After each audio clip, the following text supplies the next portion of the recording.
மேலை நாடுகள்லயும் செலிபிரிட்டிஸ் கிட்ட மட்டுமே ஃபேமஸா இருந்த டாட்டூ இப்ப பல இடங்களுக்கும் பரவிடுச்சுங்க. ஆனா இந்த டாட்டூ குத்திக்கிறதுனால சரும நல பிரச்சனைகள் சிலருக்கு ஏற்படலாம் அப்படின்னு எச்சரிக்கிறாங்க மருத்துவர்கள்.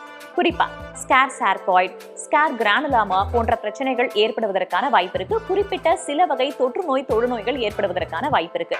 அந்த குத்துற ஊசி மூலமா ஹெப்படைட்டிஸ் பி போன்ற விஷயங்கள் பரவுவதற்கான வாய்ப்பு இருக்கு அப்படின்னு சொல்றாங்க மருத்துவர்கள். சரி, பாதுகாப்பா டாட்டூ குத்திக்கிறது எப்படி? ஒண்ணு, உங்களுக்கு டாட்டூ குத்துறவங்க ப்ரொஃபஷனலா அப்படின்றத முன்னாடியே செக் பண்ணிக்கோங்க. ரெண்டாவது, உங்களுக்கு டாட்டூ குத்துற அந்த மைனால உங்களுக்கு அலர்ஜி போன்றவை ஏற்படுதா அப்படின்றத முன்கூட்டியே சோதிச்சு பார்த்துக்கோங்க. மூணாவது, ரொம்ப ரொம்ப முக்கியம், உங்களுக்கு போடுற அந்த ஊசி ஏற்கனவே வேறு யாருக்காவது பயன்படுத்தி இருக்காங்களா அப்படின்றத கவனிச்சுக்கோங்க. அப்படி இல்லைன்னா புதிய ஊசியை கொண்டு உங்களுக்கு டாட்டூ குத்த சொல்லுங்க. ஏற்கனவே டாட்டூ குத்தி இருக்க, டாட்டூ குத்த ஆசைப்படுற உங்க ஃப்ரெண்டுக்கு இந்த ரீலை ஷேர் பண்ணுங்க. இது ஹெல்தி டாக்ஸ் வித் வேதா. அறிவோம் ஆரோக்கியம்.